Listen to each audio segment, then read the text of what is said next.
Les 7 questions à poser avant de s'engager pour la vie. On nous a tous vendu cette idée que l'amour, le vrai, suffit à tout surmonter. C'est une belle histoire, mais c'est faux. Pour qu'une relation traverse les décennies, qu'elle résiste aux tempêtes et devienne encore plus belle avec le temps, il faut bien plus que des papillons dans le ventre. Il faut des fondations en béton. Une relation qui dure toute une vie, ce n'est pas de la magie, c'est de la lucidité. Tellement de couples implosent non pas par manque d'amour, mais parce qu'ils réalisent, après des années, qu'ils ne pédalaient pas du tout dans la même direction. Ils découvrent les fissures dans les murs quand la maison est déjà construite et qu'il pleut dedans. Et si on pouvait éviter ça? Si vous pouviez tester la solidité du sol avant même de poser la première brique? C'est exactement ce qu'on va faire. Je vais vous donner cette question à poser, et la 5e est celle que tout le monde évite, mais elle est vitale pour savoir si votre partenaire et vous jouez bien dans la même équipe.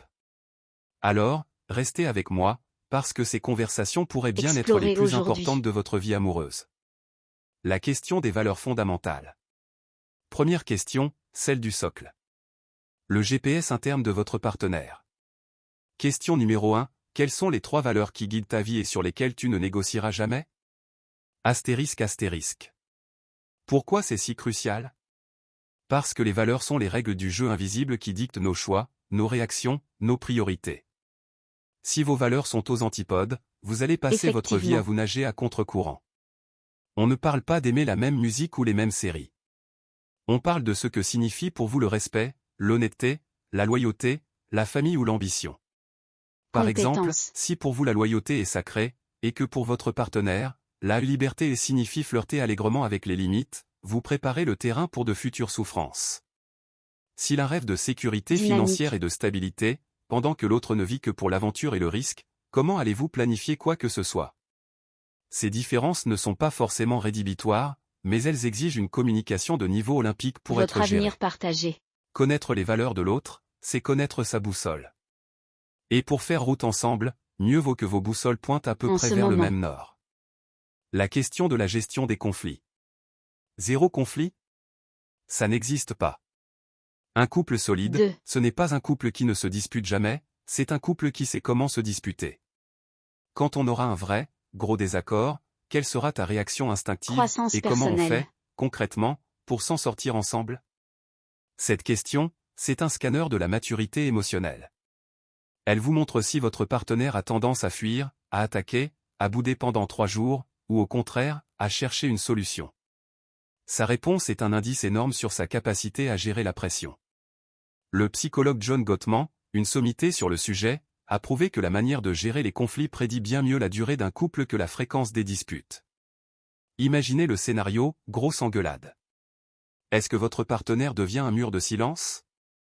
Est-ce qu'il cherche à avoir le dernier mot à tout prix? Ou est-ce qu'il dit, ok, stop, on se calme et on en reparle dans 1 heure? La réponse vous dit si vous allez faire équipe contre le problème, ou si vous allez devenir le problème l'un pour l'autre. Un couple qui dure, c'est une équipe où les deux savent que gagner une dispute contre l'autre, c'est faire perdre tout le monde. La suite dans, partie 2, dans la vidéo suivante. Abonnez-vous massivement pour plus de force. Merci.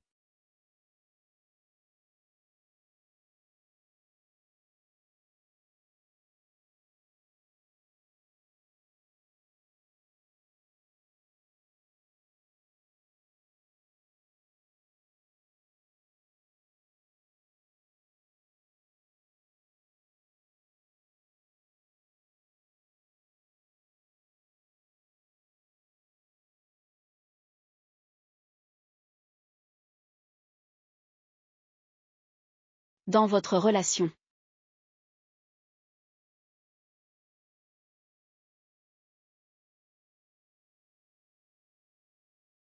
Empathie.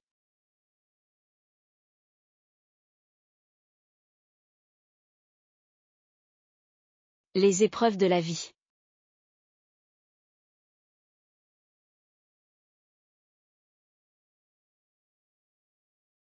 Vos pensées.